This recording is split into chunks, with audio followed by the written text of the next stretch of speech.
Hey everyone, welcome back to lizfenwickdiy. In today's video, we're doing a trash to treasure.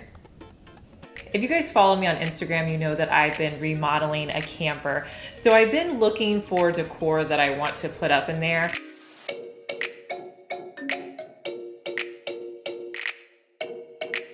So when I was at the thrift store, I came across these little wall planters. They weren't very cute, but I knew that I could update them, and I thought they'd be perfect in my camper. I really thought that they would also be great in a bathroom. So I thought I got a great deal on these. They were only 75 cents each. So the first thing I'm gonna do is paint them white. So I just used 2 coats of Waverly white chalk paint.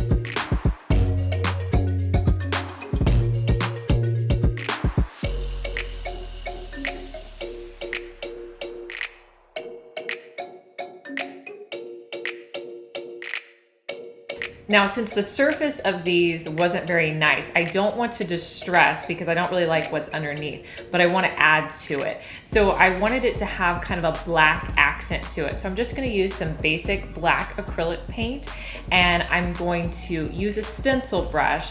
And this is a stencil brush that you can pick up at Dollar Tree. I'm just going to get a little amount of paint on my brush. I'm just gonna lightly brush across the planter. Now, if I have any harsh brush lines or I just added too much paint, I can always come back in with my white and kind of paint over that to kind of fix my mistakes. All right, so to fill these, I wanted to use some greenery. My best tip for greenery is buying these boxwood garlands or any kind of garland from Hobby Lobby. The reason I think these are a great deal is because when they're on sale, they're only $10 and you get quite a bit. And what I like to do is cut these up and put them into different arrangements, so it ends up being a really good deal. And they have the boxwoods, they have all different types of varieties. So check out the garland aisle, and I think that's the best deal for greenery. So I just cut the pieces apart and then I hot glued them in because I really wanted them to hold in place where I wanted them to. And the first one was having a little bit of trouble, so I just duct taped it to the front part so it would hold in place. After I had the boxwoods filled, it was time to hang them on the wall with some command strips. So to hang these on the wall, you want to use command strips. And these are the ones I usually get. They're in the biggest pack. And then what I do is I just take one. Hold on, Moose. I just take one, and Moose is in his playpen. He hears me, so he wants to get out and play. Okay. So I just take the command strip, cut it in half, and then I put it right here on the back. And then you can just hang it on the wall.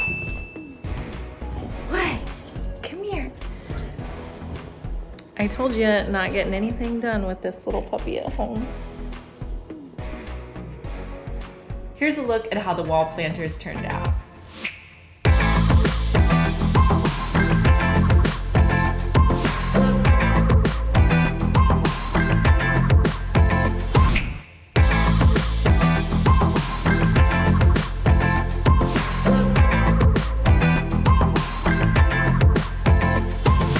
The next project we're going to make is a sign, and I picked up a shelf at the Restore.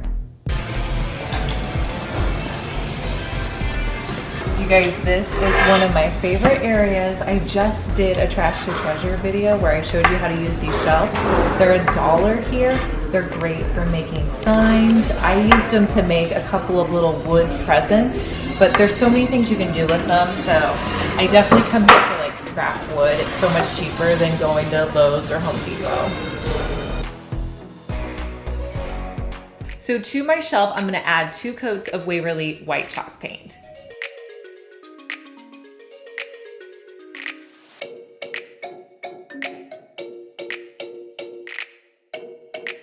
Next, I wanted to add in a buffalo check stencil. This stencil I'll link down in the description box so that you can find it. I've actually used this on several projects, so I definitely think this was a stencil that was worth getting. So I'm just going to center it onto my board, making sure that it looks the same on either side.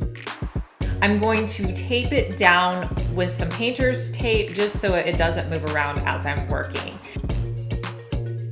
Next, I'm going to be using Moss by Waverly, and I'm going to do what I'm calling like 1.5 coats. So I'm gonna do 1 coat, and then I'm gonna go back over on the square blocks and probably add in a 2nd coat. But on the diagonal lines, I won't add any additional coats, just stick with the 1.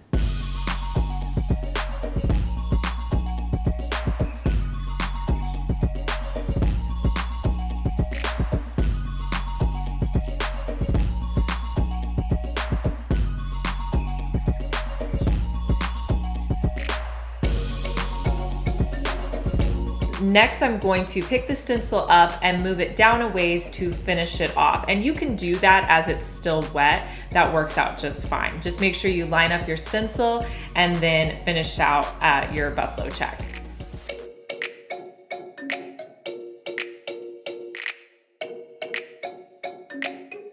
This sign that I'm doing isn't hard. It just takes a little bit of time because you have to allow for that dry time. Next, I'm going to add in this You and Me stencil. I used this back in October for my master bedroom bench.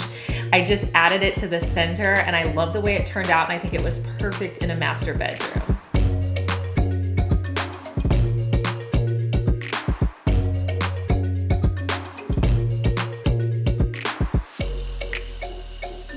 I've noticed a trend in signs is the words are kind of offset, so I wanted to put them at the very bottom.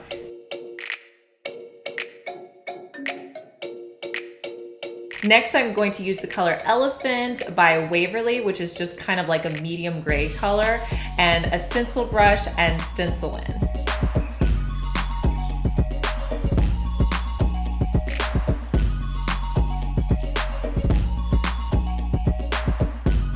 My favorite part is always removing the stencil, and then I'm just going to allow that to dry.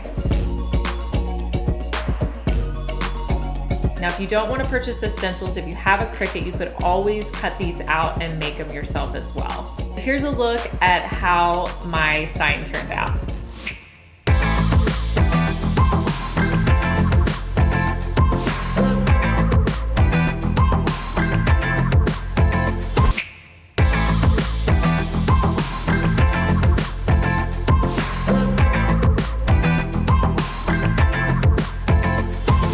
If you guys like seeing Trash to Treasures, make sure that you give me a thumbs up. It really helps to support my channel.